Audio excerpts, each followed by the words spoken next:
41 out of 50 states aren't teaching penmanship in school. Yeah. That's crazy. That was like the hallmark of what it meant, of what it still means to be literate, is the ability to read and to write. We've done away with a lot of these old practices that were actually critical to the learning process. It's no question the detriment of it when you look at our ranking currently. Out of the top 40 countries in education, we're at the very bottom. And I think one of the biggest things is taking handwriting out of schools. That's crazy, yeah. It's this propensity of like modern generations to think that they automatically know better than all the previous generations, rather than just dismissing out of hand all of these deep traditions of our past. You know, it's like, how do we live into them all the more?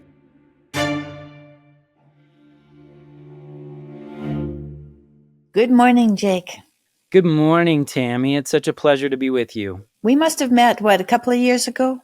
Yes, yeah. So I had a small taste of your art. I saw some of the beautiful calligraphy that you'd done, and now you've sent me your book, your last book. I guess you have a new book as well, but your last book, which was, how can I say this? It was inspiring and very thoughtful, very beautiful. The journey that you've gone through and how you documented it through your art and through the spiritual journey that you've been, searching for. That was good. We lack a lot of that these days, and I think maybe that's something that we can also talk about today, is just how the spiritual life has been an integral part of what you do. Yeah, absolutely. And also, you're the one of 9 master penmans in the world. Yes. I don't know. I'm sure no one's ever met one. None of us know of them. Right. When you're that rare, and I mean, it's already, it always bears some explanation, because it's actually a title that comes from pretty far into antiquity. It was actually born during the golden age of penmanship, and a lot of people didn't even know there was such a thing as a golden age of penmanship. So that was really from like the end of the Civil War up until about the 1930s, kind of marked this, what we call as this golden age. And it was a time when, you absolutely needed somebody within your employ who knew how to write, and to write well and legibly. And so it was a viable career to go get your degree from an art college or a business college as a penman. But the ones that went over and above, that were able to do exceedingly more than what everyone thought was possible with the pen, were regarded as master penmen. And so that was a title essentially given to them by their peers, the ones who knew penmanship the best. And so there's a small association that's been keeping the tradition of penmanship writ large alive, but also this tradition of what it means to be a master penman. And so you go through this pretty rigorous process where you have to present a body of your work showing that you have proficiency in all the different areas of calligraphy and penmanship, and then you're invited into an apprenticeship to become a master penman. And how did you ever get started doing that? It was I kind of stumbled into that little rabbit's hole quite by accident. It was something that I discovered in college. And I'd worked on my handwriting for years, and it continued to get more and more elaborate.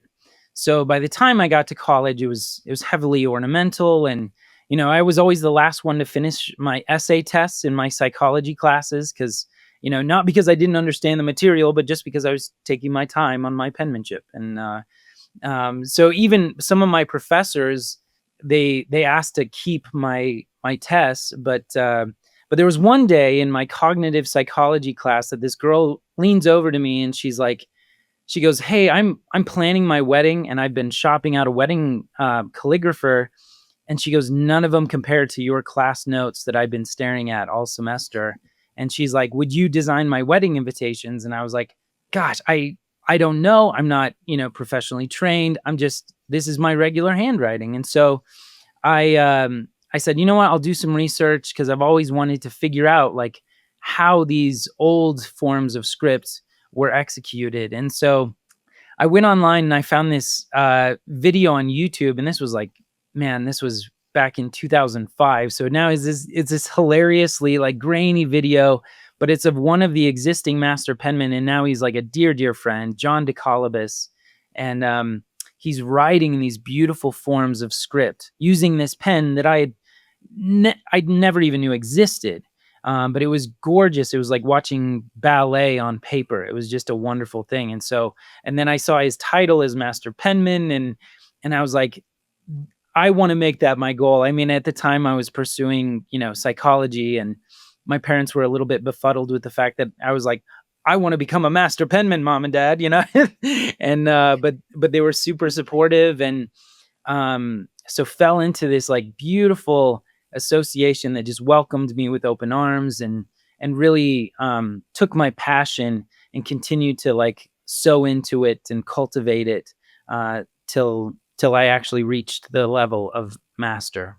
It's so interesting, when I talk to people who are very accomplished at what they do, they often tell me that their parents, both parents, mother and father, were very supportive.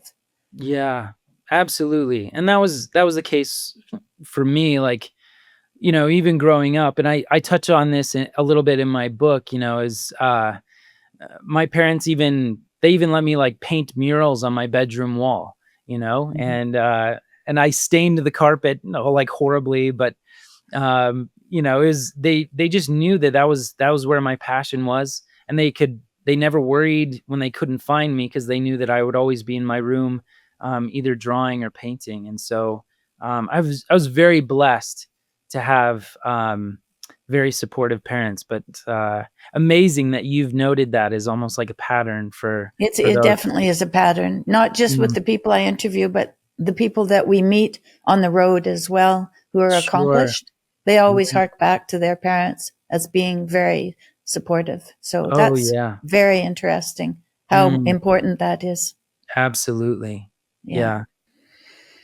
So you started in psychology and you found it was more interesting to write your exams than to do the theoretical work, I guess, or maybe you were doing both. Are you still interested Um, in psychology? I was. No, I actually it's still a love of mine, psychology, and I actually thought, that was the original path. I never thought I would actually be able to make a living as an artist. And How so many are there in this day and age? Is there any other penmans?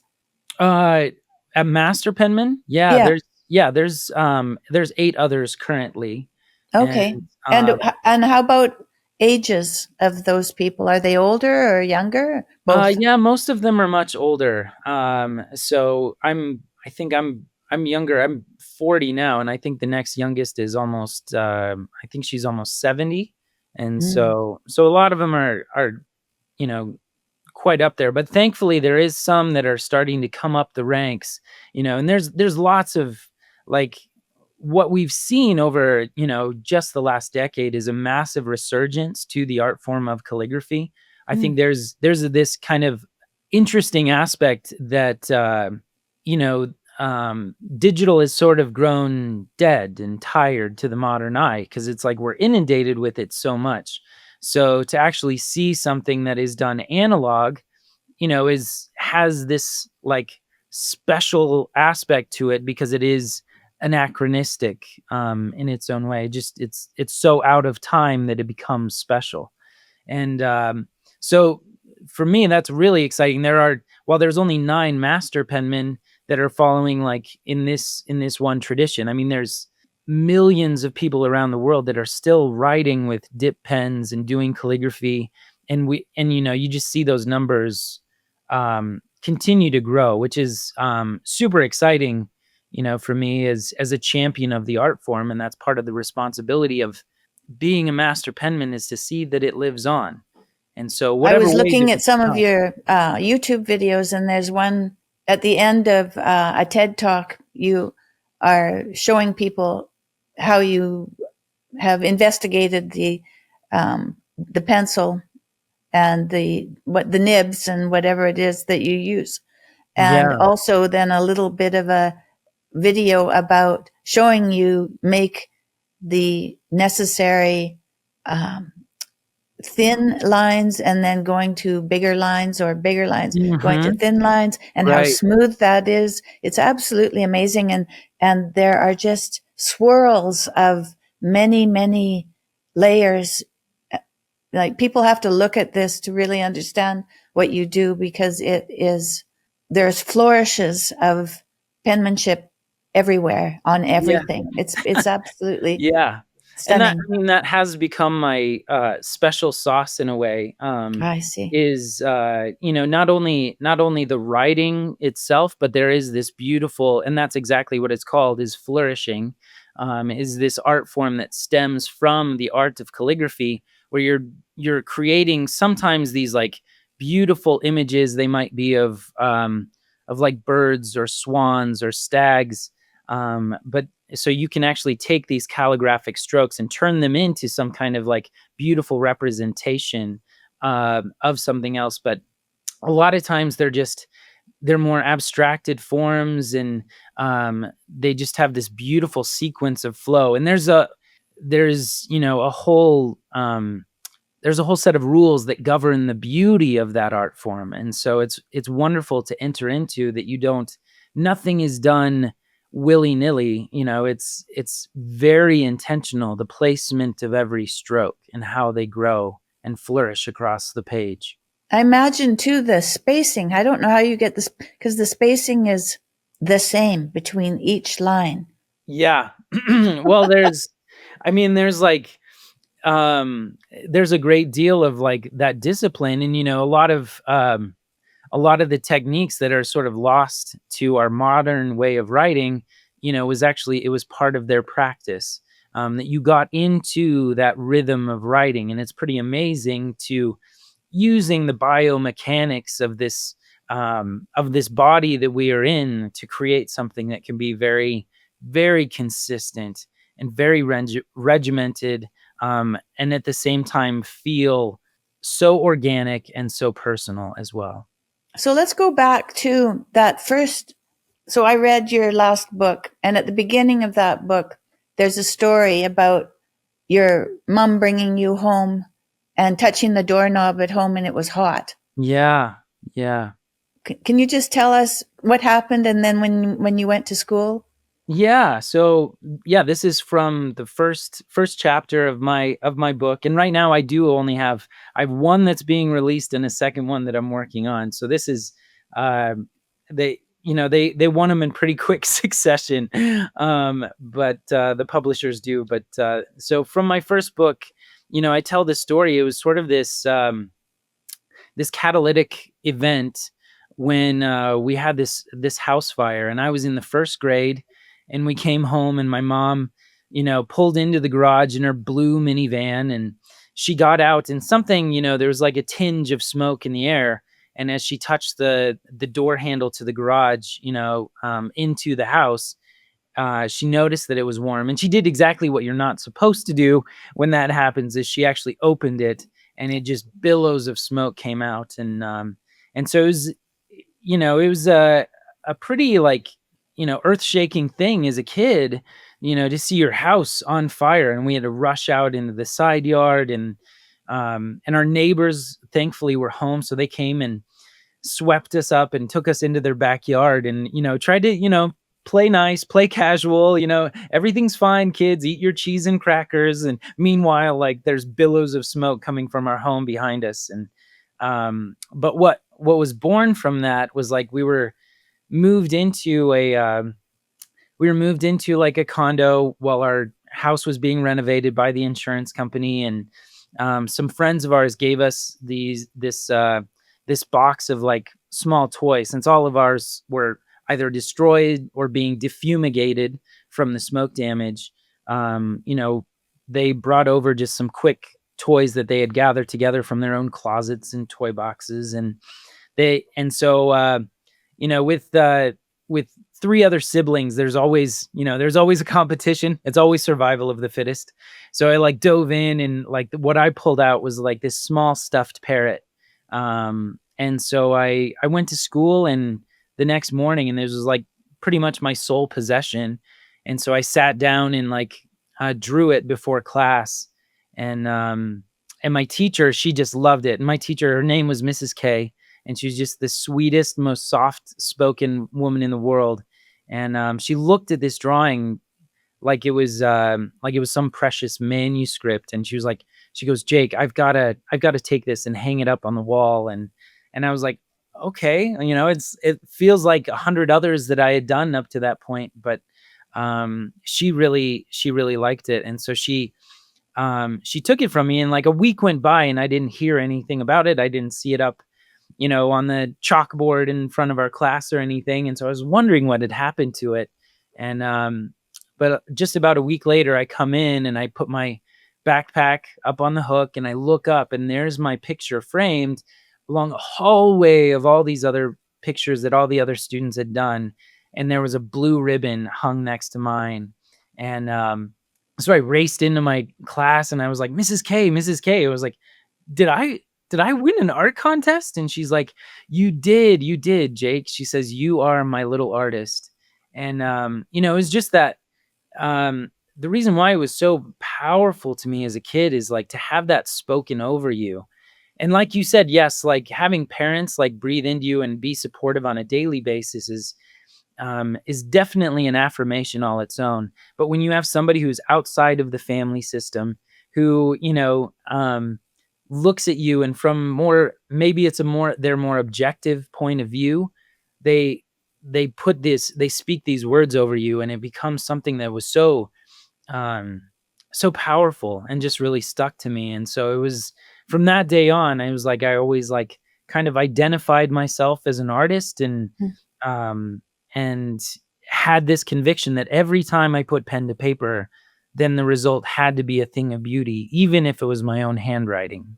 Did other kids give you their work to write so their work looked good? Did you ever have that happen? Yeah, yeah. I mean, all the time, like, I'd have fellow students say, like, "Hey, can you write my name for me?" Or, "Can you Mhm. draw me a picture?" And it was wonderful that it's like, it kept getting confirmed as Yeah. I grew older, even by my peers. I So, remember in grade 4 there was a kid in my class who could really draw um, caricatures. He could just draw. Um, oh, how he fun. didn't write Mm. particularly, but he always was drawing, Yeah, and we loved to see what he could draw. So even the kids in the classroom, I imagine, would have been very supportive of what you yeah. were able to do. Yeah, they definitely were. And it was wonderful to have um that kind of reputation. And it was always like um and this is kind of the magic of what psychology really showed me about my art, is that um, it showed me that it's really a bid for connection. That was like the first time that I had heard, that's a regular term in the world of psychology, that there's a lot of times that we have these bids for connection with each other that we may not know it because it's done on such a subconscious level. But I realized like that's what I was doing all the while with my art. I wanted people to see that there was something deeper going on inside of me, and that I could put that out into the world. And it's like every kid kind of goes through their awkward stages, and you know, mine through puberty. I was an awkward, rather chubby fellow, and it was I felt sort of awkward in my own body, but that was always like to have art became this way. There was like I could get to the personal level. I could show people more about who I was, and the way that God was forming me inwardly, in this way that was very tangible and outward. Yes, very important. In that book, also, you showed a picture that was becoming, and you started it with one pen stroke, just with this part of the face, and then every time you turned the page, it would be more and more until it was complete. Right. Would you tell me about that Yeah, that was exercise and what that was about? Yeah, that was actually, that's proven to be. I mean, I did it years ago now, but it's proven to be like one of the seminal works of my career. Because I was, at that time I hadn't quite become a master penman yet, but I had fallen in love with this new tool, of the oblique pen holder and the flexible pen point. And so essentially, a calligraphy pen point is like, it's a very sharpened point that's split in the middle. And so as you put pressure down, the two tines of the nib splay apart, and that's how you get the variation of line width. And Mm. so I had seen this engraving done of a portrait of Christ, by this German engraver like hundreds of years ago, and he used the same kind of line variation where it's a portrait of Christ done in one continuous line, but it doesn't wander around the page wildly, as you might think. Instead, it's a spiral that starts at the beginning, right in the middle of Christ's nose, and it goes outward around itself. And meanwhile, it's contouring the face. It's getting thicker and thinner to create shadow and highlight using the pressure of the pen. And then in the end, it evens out to a perfect oval. So that piece is called The Suffering Servant in a Single Stroke.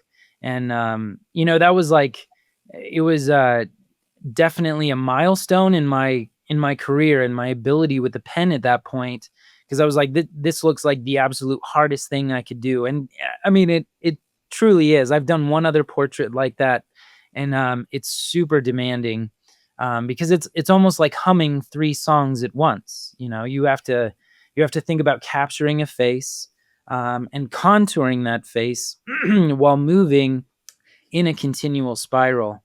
And then you're also like gauging the depth of shadow by not only the line width, but also like how much space you're allowing in between those lines.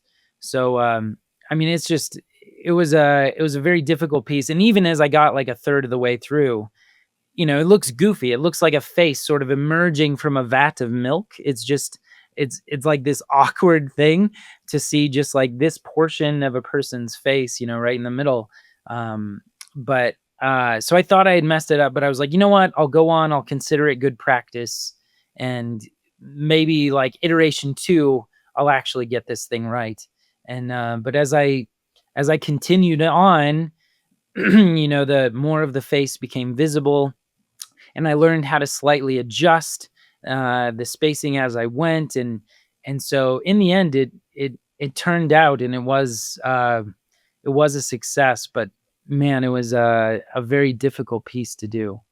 So that was a one shot. That was one shot, wasn't it? One shot. I mean, That's a very interesting thing, one shot. I've been talking to my husband Jordan, and his dad was he was a hunter, and he um, always shot. He always, when he hunted with single shot shotguns. oh And wow, it took Jordan a long time to understand why his dad did that. But then he came back to his dad one day and he said, so, and he's also told me to sin is to miss the mark, right? It's to yeah, miss right. the aim. And so he said, so with your single shot shotgun, is that what you were doing? Is that what it was Hmm. it was like a spiritual exercise to be able to be exacting in your aim, Yeah. and if you weren't, well, then you were out of luck because that's all you had. And Hmm. he had never thought of it, but he was like, yeah, that's, I was definitely wanting to it to be as challenging as possible. Yeah. And I guess that's what you're doing, something that is ultimately challenging when you do that. Yeah, and that is the nature of that is the nature of analog work. And I have, for doing, I do a variety of different commissions, and so I might do some commissions, particularly in like in the public sphere, doing something for labeling or marketing or something like that. They need a digital file, and so a lot of times that requires me to translate my work digitally and work in an iPad with a Apple Pencil to kind of refine things. But what I find is that, you know digital is so much more forgiving. It's so easy to just go hit that back button, that it almost doesn't call out the fullness of my skill, because it's like, the stakes aren't high enough. Versus like when I'm working on a piece of calfskin vellum and I have, tens of hours into the piece already, when I go down to put, pen to paper, there's something to the weightiness of that piece that calls out the very best in me, and calls me to reach that higher level, that it's like, and so yeah, I can definitely relate to the one shotgun. It's like, this is all you get, and you better be like fully tuned in and fully present to the work that is at hand. And so I find that, the very best practice that I do is actually in the work itself, because it's like you get to a certain level of proficiency, and to push for that next level of improvement is so hard. It's so incremental, but it only comes at that time when the stakes are highest. So, what is your most challenging piece that you've done? Oh gosh. I'm working on it right now, actually. Probably, right? That makes sense. Yeah, and Good for 'cause you. it's a 2-year long piece, and it's a family crest, and I got to sit down with this family and design their family crest, and which is really cool, because there's a whole traditional, or a whole deep tradition and long established lexicon of symbolism that is, been built into the heraldic tradition. So you have all these different like animals and characters and symbols that, they all mean something different. So as I sat down with this family, I was actually able to talk to them, and it's a very, it's holy ground. You're asking them about, not only their own life story, but how they were raised and how their parents were raised, to kind of bring and distill it down to exactly what I'm actually building into, the family crest, or the heraldic achievement, as it's traditionally called. And um, and so I drew that for them once. I took everything down and, drew it out for them and presented it to them. And hopefully, you're like, hopefully this rings true and everything. And it was really sweet. I mean, they were absolutely in tears just at the concept sketch. So it was like, great. Um, I know what I have to do. And it was going to be a 2-part piece. The first one was going to be a 2-dimensional drawing on calfskin vellum of the family crest, so they could use that wherever. They could use that on stationery, or, make their own art prints of it, that sort of thing. And then, the second part is the hardest part, which I'm in now, which is carving it large scale. So the crest is going to be about 5 feet tall and a little under 5 feet wide, by the time I'm finished.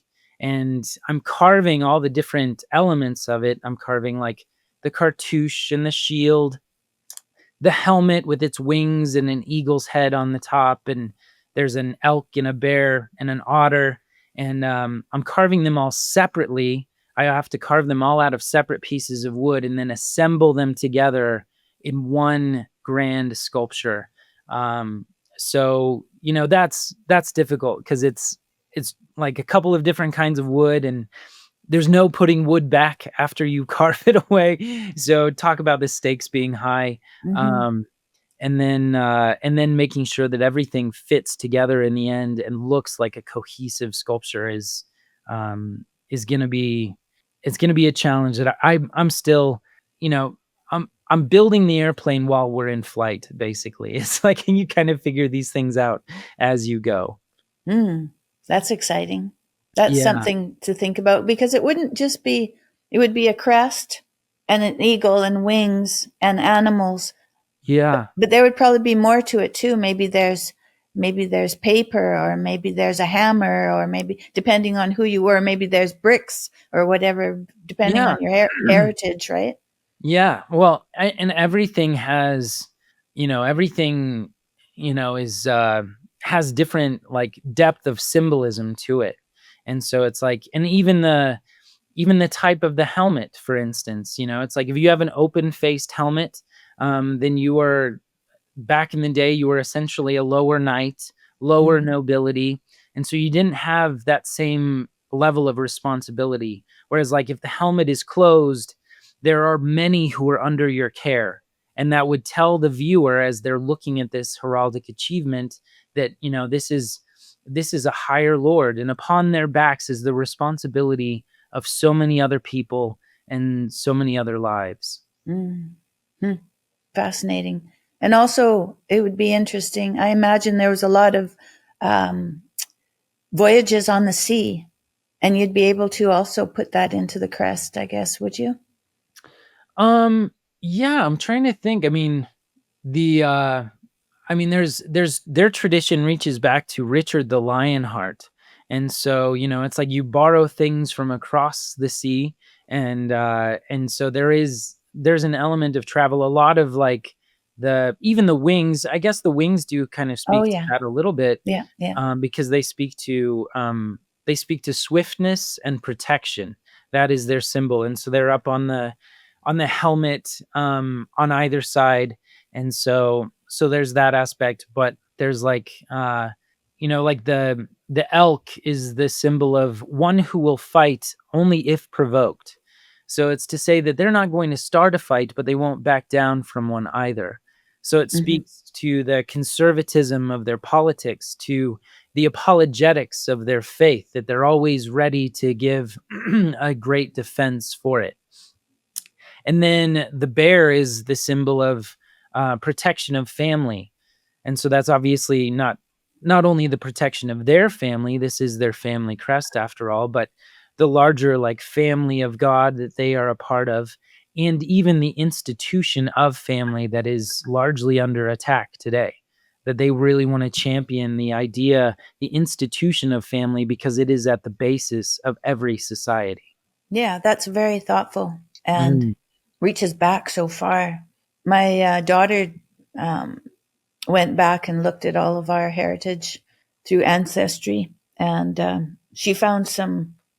There is a couple of places in our family on both our sides, both my Mm. husband's side and my side, that go back a long ways, and so Mm. that makes it so interesting. Yeah. And it was really, 15th century in England. That's how far my family went back in England. So that's a long time. And I had a grandfather who went to the Boer War, and yeah, so there was, right. Our histories are so that makes us feel so much more alive and grounded. yeah. So that's a very good exercise, I think, for having people feel the gravity of their responsibility. Yeah. Hmm. Cool. Absolutely. And I think that is like, um that's a major conviction of mine already, is to like to look to the past, and to deeply honor it. And I don't think that we honor the past simply by repeating it. We honor it by giving it life and relevance in a modern age. And so it's like, how did the traditions of our forefathers like sow into our lives, and dictate the way that we act, and what are the things that were important to them that still remain important to us. Because I don't want to, I don't want to fall into what, C.S. Lewis said, that it's sort of this it's this propensity of like modern generations to think that they automatically know better than all the previous generations just by default. And he calls it chronological snobbery. And I think that that's, a rather apt description. That it's like, you know rather than just dismissing out of hand everything, all of these deep traditions of our past, it's like, how do we live into them all the more, and let them, help guide us, through our life, and being able to like pass something on to the next generation. Yeah, we have to think, when I think back of in the heritage that we have, each of those people survived survived whatever challenges were brought to them in their life. Otherwise, they wouldn't have had children, and their children wouldn't have had children. So each of these Mm, people was overcoming hardship and suffering in order to uh, continue the legacy. mm, And that's really something we don't realize, that we, I just did a family constellation with a fellow named John Acosta, and he said, mm. I'm standing here, and my father is on my right behind me, and his parents are behind him, and my mother is on my left, and her parents Hmm. behind her, and that, and I'm, and that's so, it's like, oh yeah, of course that's what it is. Here I Yeah, am in the present. Of course that's where our parents are. We are being held. We're coming forward from what has been done before. It's so, absolutely right. Yeah. yeah.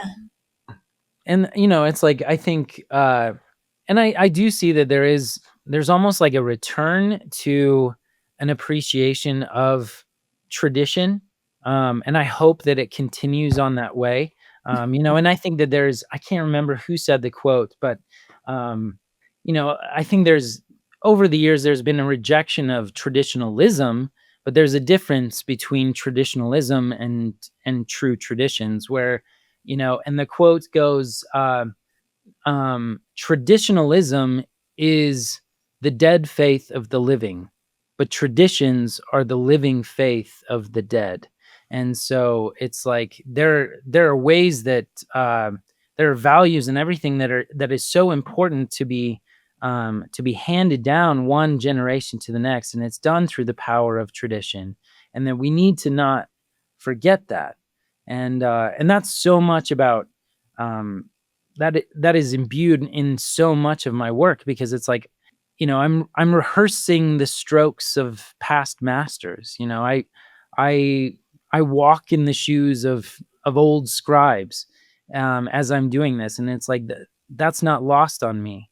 That it's like I know that um, I'm able to achieve what I can through the I'm able to achieve what I can through the course of my artwork, because all the wrinkles have been ironed out for generations long.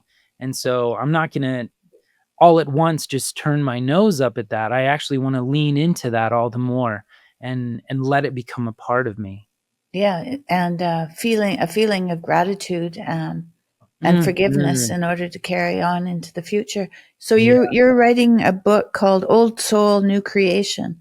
That Yeah. sounds kind of like in keeping with what you're talking about right now. Yeah, yeah. I mean, and yeah, it's written. It actually comes out next week. Oh Um, wow. so April 15th, and Oh wow. Well, I loved your last book, so I'm really excited about this book. yeah. Well, that's no that one. I'm sorry. That is Old Soul, New Creation is the one that I sent you, and that's the one Oh that's my coming goodness, out that's an next. amazing book. Oh, good. Oh, I Oh, already good. read it. That's an we're amazing book. we're back on the same page. And sorry if in my briefings, like I kind of threw you off, that I'm like, yeah, this is, You and wrote a that book before that. Did you write a book before that? no, this is my first one. Okay, And okay. so and it was like, it was a really interesting challenge, but you know, I was really prompted to write this one, even though it reads so much more like, it reads very much like a memoir, but there's still a Yeah, lot of like off ramps and takeaways that I want the reader to really latch onto and sew into their own lives. And and so my editor, he was the one that encouraged me. He's like, Jake, think of like Saint Augustine's Confessions. And it's like, here he was at the height of like rhetoric in Milan at the time, one of the greatest figures in the church, and yet he wrote this book that was so incredibly transparent, that you hear all about his sins, even going back to like his boyhood, and he talks about stealing pears from his neighbor's pear tree, even though he was not in want of any pears, himself, and and all the way through, even though it's his story, and he's essentially seen as like the forefather of every autobiography, um while it's his story and him writing it, you get all along that the real hero of his story is not him, but it is God. Mm. And it's like that is, I think that is the same is true in my own It life. is. You That's the know? same in your book. It came through for sure. Oh, that's great. Well, I'm glad Hmm. that it did, because it is, I mean, it's like you look back and God, he doesn't waste anything. Even though I thought I wasn't going to make a living as an artist, and so I pursued psychology, it's like he doesn't let those things go to waste. It still dictates so much of what I do and how I approach people and enter into relationship, and get to see the different nuances and even be able to capture it there, in one art form or another. And so it was actually, it was a really challenging process writing a book, but one that I found so deeply rewarding to like go back and kind of mark these things down. The Israelites were told by God to build Ebenezer's to the times that God has helped them in their lives, that they would not forget. And so this book for me in so many ways has become, uh, it's become an Ebenezer for me to see the ways that God has helped me in that way, but hopefully a signpost for others, as they're on their own journey to see the ways that God is working in their own lives. So, do you feel now that you finished the book that you're on a new journey? Um, I think Or is it just a deeper journey? it's definitely a deeper journey. I would say that. I'd say I'm That's like nice. I'm more engaged, and that was the part that was really, um and the process of like writing the book was long, because I'm a slow writer. And to make things even slower, I like all the language models and everything were coming out right at the time that I started writing my book. And so there was kind of this murmur through the world of publishing, like, oh, what's this going to be like? Are people going to just enter prompts and have entire books spat out for them? And I Hmm. was like, you know, in my old world, old soul kind of rebellious way, I was like, not for my book. And so I actually sat down and wrote the vast majority of my first draft with a dip pen in Spencerian script, Wow. longhand. So yeah, my Wow. publisher wasn't exactly excited about that. They were like, they're like, okay, you have deadlines, and I was like, I'll be fine. But there's something that obviously I'm drawn to the written word, through the act of writing, and so that was the way that was like it was most immediately available to me. Now readers are probably going to be glad to know that everything is it's now typeset, and you're not having to read my antiquated form of Spencerian script, as beautiful as it is. um but still it's a little bit easier to read type. But so that process took long. And then this book is different than like a traditional like trade book. This falls into a category called gift books, where it's full color printing, lots of imagery on the inside, and then I hand drew like my entire like cover, and all of the ornament that went along with it. I thought, obviously, being an artist, that was pretty important that I draw my own book cover. So, the first role of playing author, that was one season, and then revisiting it again and adorning it and filling it out with all of the pictures, um, was sort of the next role to play, and but very rewarding. Now, do you have a copy of the book there? Because I have a copy of the Yeah, I book right do. outside the door. Do you have a Yeah. copy there? So I'll hold it up. Okay, let's see. Yeah, gold. Um, yeah, and that's the other like wonderful thing, like working with the publisher that I did, is like they have access to these incredible printing houses that did just a phenomenal job doing gold foil printing, and doing like things like spot gloss, and so all of those things came into play. And because I wanted, being able to create art pieces and have them hung on the wall is one thing, but to actually have a book that you have in your hands and get to feel it and feel the depression of the print plates and everything was really it makes for a much more tactile experience. Well, I think for people who love books, my husband loves books and he really appreciates when it's done up with style. Yeah.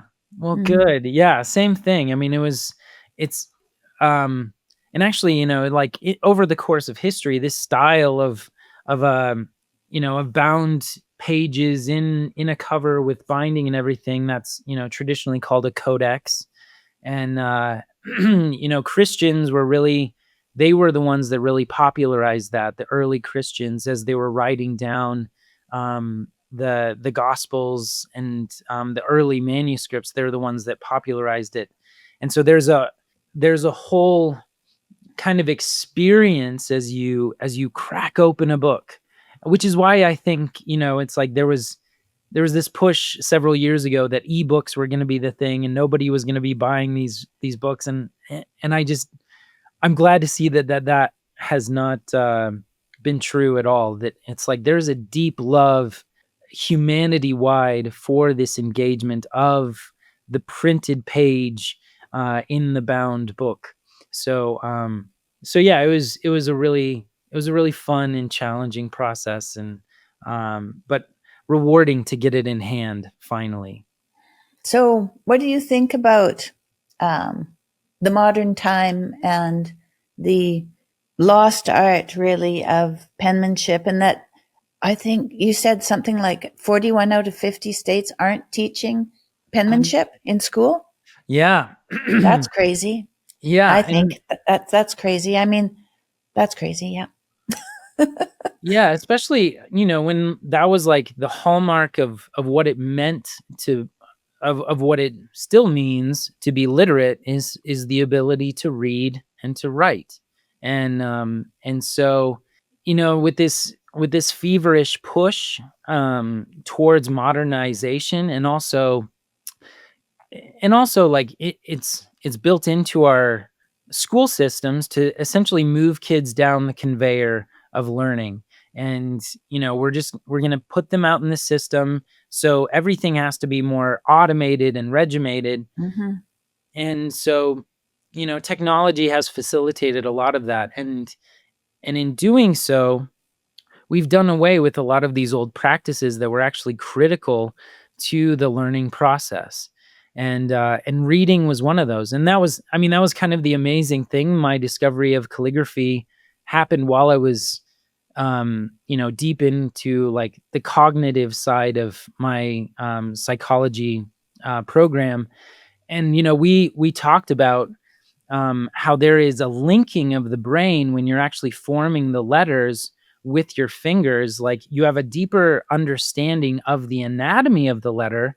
And so not only does it help you formulate those things in writing, but it also helps you recognize those letters when reading. And so it's a very powerful tool that we've gotten away from. And then when you look at cursive handwriting has even greater implications, because you're linking one letter to the next. And so in your mind, it makes sense that you're creating a greater relationship between those letters and how they form into words. And so spelling is vastly improved. And not to mention, in the form of writing, things, learning disabilities are more easily exposed. Things like um, dyslexia or dysgraphia. And dysgraphia is where you're flipping the letter backwards. And cursive can actually help correct for that, because there's this didactic flow to how the letter is going to be formed, and it's all based on the biomechanics of your body. And so the fact that we have gotten away from that is absolutely insane. But I think it's no question when it's like, you know you it's no question the detriment of it when you look at like our ranking currently in the world. It's like out of 40 countries, out of the top 40 countries in education, we're at the very bottom. And so it's like we have to go back and figure out like what are the things that we're doing, that we've done wrong and to our own detriment. And I think one of the biggest things is taking handwriting out of schools. And it's not just cursive. In some states like Indiana, I believe, they don't teach handwriting at all, not even print. It's essentially a send home packet with the parent to do in their free time. What about a birthday card? What about a birthday Yeah. card to your grandmother when you want to send it in the mail? How are you going to do that if you don't have some sense of creating some deeply meaning phrase to send to someone you love? Just Yeah. that. Absolutely. And it's like we all know that. Intuitively, we all experience a handwritten note, um and just the personal touch that carries, that we're able to recognize one another's handwriting, and that it bears some level of like personal connection is massive. So to not have that anymore, or to withhold that from the next generation, it's like, how sad. I think of Mhm. like, had I not had, what would have come of me if I didn't have early exposure to cursive handwriting and I was forced to just always type on a computer or an iPad to get my schoolwork done. I've been, my kids are grown and they have kids of their own. Mm. And we have moved recently, so that brought me to simplify some of the belongings. And so one Oh. of the things I did was I took all of the elementary school and middle school writing that the kids did with me. And I Mm. recently sent a packet of that through a company called Archive, where they make a book out of whatever art the kids did into a book form. And it's Oh, not how just that. cool. I have all the scribblers of all of their handwriting, pages and pages of A's and B's and C's. And I Mm. love that. I Yeah. love that, to see their penmanship. There's something about that uh, is meaningful. It No, feels like I yeah. don't want to throw that away. I mean, I've kept it now. I'm in my 60s. I've kept that for this Yeah. long, and and I think, wow, a whole book. They might not appreciate a whole book of that, but maybe they actually would, Yeah, or maybe right. their kids would. Maybe their kids would, Yeah. to see that their mom and dad learned all of that. Yeah, because I mean, there's so much there's so much more recorded in handwriting than just our thoughts on paper, which is miraculous in and of itself, to think of that. I know we kind of we've kind of grown old to that fact, but it's like the fact that we are able to articulate our thoughts down on paper is amazing. But, I've often said that the pen is like the needle on the seismograph of our heart. It's going to measure every little tremor, every emotion, and it's like, as I look back at like some of my um, letters to my wife, for instance, and we chronicled our whole falling in love process through letter writing. And I look back on some of those earlier letters, and I can even like, I can discern like some of the smallest shake in my hand from some of those, as I was like just nervous in love to like kind of put my heart out there for the sake of my wife. And it's like those things are so special. And it's like it doesn't always take a trained eye to see it. I think anyone can. My husband's parents passed away this last year, and when I was putting Mm. together these books for my kids, there were letters from grandma and grandpa, and there was this one letter from grandpa with a catalog page all full of Uh-huh. guns that he was sending. That he was sending. Oh, that's so great. And Isn't see, it's that like, oh, great? that's so him. That's so grandpa. It's like, Yeah, it's that's just right. amazing, those things that, are lost in email, but it's like they're all present in those very personal correspondence. Yeah, yeah, that's for sure. Mm. So there was a lot of, in your book, there is a Mhm. lot of worship. There's Yes. a lot of care, a lot of meditation. That's Mhm. a big thing about writing by hand too, is the meditation that Yeah. goes. And I was thinking, when you write a word, you write it, you're linking letter to letter, and then you're repeating the word. So you're actually writing it and reading it at the same time, which is a Yeah. repetition. And so then it's more Absolutely. memorable. Yeah. Yeah. And I mean, like, it is, you understand why there were like monks who dedicated their lives to this, to being scribes of old, and that there was a deep practice to what they were doing, because and um they were called illuminators, because they were not only like illuminating the page and all of this beautiful text with precious materials like lapis lazuli and gold leaf, which would hold the light on the page.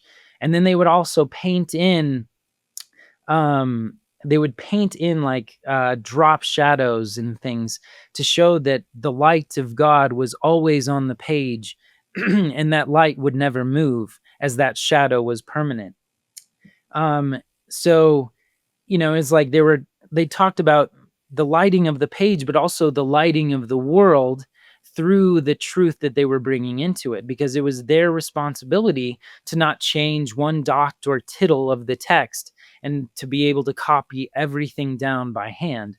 Like What's at a a tittle? What's a tittle? You have to tittle tell me. is like the smallest. It comes from like that original verse in gosh, and I'm always terrible with the addresses of verses, but it says, not a dot or tittle of this should be changed, and it's essentially the smallest mark of an accent in the text.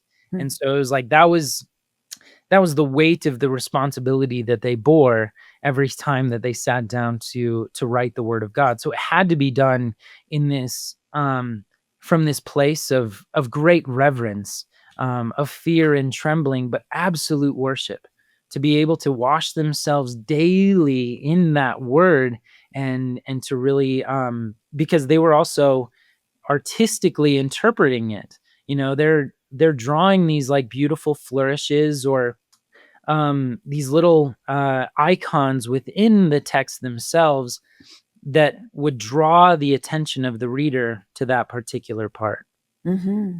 So what do you see as, so you're carving on wood, but you've been doing that a long time, right? To make this crest that you're making now, this family crest. Yeah, yeah, and part of being a multidisciplinary artist, like it's really good to kind of be refreshed, one art form into another. It's like when I get tired of just writing calligraphy, then I get to go on and paint something. And then when I'm tired of being in just two-dimensional work, I get to progress on and do something three-dimensional. And so that's where like carving wood has been really rich for me, because it occupies the same space as you. It reaches out, it touches you, and I'm still able to inscribe and use a lot of my flourishing lines and calligraphic strokes, like actually in the sculpture. It's changed even the way that I sculpt. Um, but yeah, carving wood has been a deep love, and it's kind of that next level of expression. And that was also something I started off really young. In high school, I took one wood shop class, and everybody else was doing like a jewelry box or a cutting board, something simple. And I brought in this, like, my own drawing of a carousel style rocking horse to my teacher, and I said, this is what I want to do. And he was like, okay. And he's like, I mean, I've seen your artwork before, Jake, and so, have at it. And so I did. I carved it. I mean, it's not like quite full size, but it's like 3/4 size, like this carousel style rocking horse, with 5-foot long maple rockers and a spiraling pole. And it's really fun, because it's like, now I have kids, and my parents still have the rocking horse at oh, speaking of kids, there's my daughter at the door. Okay. Oh, so my wife should be right there, but just that was unbelievable timing. Yeah, Um, that was. Rocking horse? Yeah, right. Yeah, she heard me talking about it. So, so there's, that was like, it was really rewarding seeing your kids engage with that. And then when I first learned that I was going to become a father, and this is in the book, I wanted to carve like a swan that looks like it was rocking on water as their cradle, and so it's just a way, it's been a great way. Like, not only am I working professionally as in my art, but I think there's a great deal of importance to actually being able to, like, to practice what you preach, to live it out in your own life and even benefit from your gift yourself. And so, um, carving that carving that swan for my daughter, and now, like, all of my kids have rocked in it, and we're due actually next week with our fourth baby. Oh, So congratulations. yeah, so thank you very much. The swan will sail again. Oh, Um, that's wonderful. I saw pictures of that. It's absolutely stunning. It's so beautiful. oh, thank you. Yeah, I It mean, is. that it's like so amazing, like that. I did that piece just personally, just for ourselves, but it's been probably one of the most popular art pieces that I've created. Just every time we share it, people are really deeply engaged with it, and I think because it is, of course, it's beautiful and romantic, but I think there's something so powerful to, the sacrifice of the father, in anticipation of their baby to come. And so it was great for me to, like, to live that out and use every moment, toiling away in the wood shop, contemplating what it was going to be like to become a father.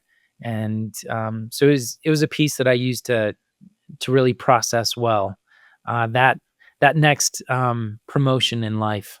That's all in the book too. Yeah, It yeah. is. It's quite a book. It's very personal. It's very personal, but it's not just personal. It's also um, deeply spiritual, Mm, which is universal. yeah, Yeah. exactly. Yeah, that which is most personal is most universal. And Mm. and I think that there's something that, like, and I've always, I've grown up as a Christian. I've grown up having a wonderful relationship with God, and that is woven through everything that I do. And so, and I've found that, like, through the context of my art, that's been the easiest and best way to share it, because it's like so much about the depth and beauty of my relationship with God is something that is so far beyond words.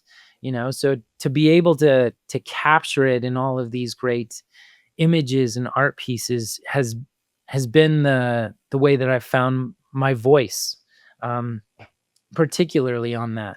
But and that is the idea of the book, especially behind Old Soul, New Creation, is, yes, on the one hand, it speaks to, like, my love for all of these old art forms and ancient wisdom and making new creations of them, but it also speaks to the new creation that God is making of this old soul. That in the end is the lasting change, is not what I actually carve into wood or put on vellum, but the lasting change is the transformation of my soul as I call on God in every art piece that I do. It's the Benedictine monks had this beautiful phrase for it. It's laborare est orare. Uh, to work is to pray. Mm. And so it's like, and that's the way that I'm able to just go commune with my father, to have this incredible time with the Holy Spirit, to actually breathe into my work as I'm creating. And it's like, those are the most intimate times that I have um, in my faith and with my father, is being able to create alongside him. Well, I think since your daughter knocked at the door, it must be time for the father to go visit her daughter. That's what That I'm thinking. might very well be true. Yes. Yeah. Well, thank you very much and good luck with your book. Yeah, absolutely. And thank you so much, Tammy. It's so wonderful to reconnect, and I'm really really honored that you would have me on your podcast. So Oh, thank it's you my so much. pleasure. It's my pleasure. The honor is all mine, really. Hmm. Oh, great. Well, thank you so much, and I'm sure we'll talk again soon. I hope so. I hope so. Sooner the better.